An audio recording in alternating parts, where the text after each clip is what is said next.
الجنت التي نورث من عبادنا من كان تقيا، کہ یہ ایسے بندے ہیں جنہیں اپنی طرح نہ سمجھو، جنہیں اپنی طرح ہرگز نہ سمجھو، بلکہ ان کی شان یہ ہے جنت جو عظیم شان باغ کہا گیا ہے، جس کے لیے سب کے سب مشتاق رہا کرتے ہیں۔ ان کے وارث اللہ تبارک و تعالیٰ نے اپنے علماء میں سے، اپنے بندوں میں سے ایسے متقی اور پرہیزگار بندوں کو بنا۔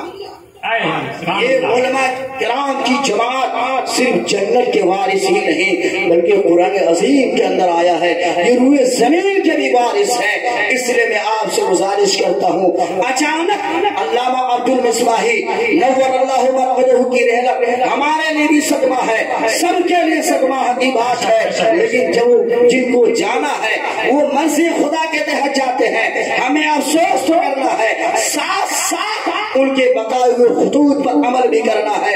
انہوں نے جو کارہائے نمایاں انجام دی ہے، ان کارہائے نمایاں کو ہمیں لوگوں کے سامنے اجاگر بھی کرنا ہے، دنیا والوں کو بتانا بھی ہے کہ علامہ عبد العلیم مصباحی نے اپنی مختصر سی زندگی میں جو کارہائے نمایاں انجام دی ہے وہ دیر پا یاد کیے جائیں گے اور آبے سر سے لکھے جائیں گے۔ بے شک بے شک۔ اللہ تعالیٰ کی بارگاہ میں دعا کرتا ہوں کہ حضرت کے درجات جو بلند سے بلند تر فرمائے، ان کے روحانی فیوز و برکات سے مالا مال فرمائے۔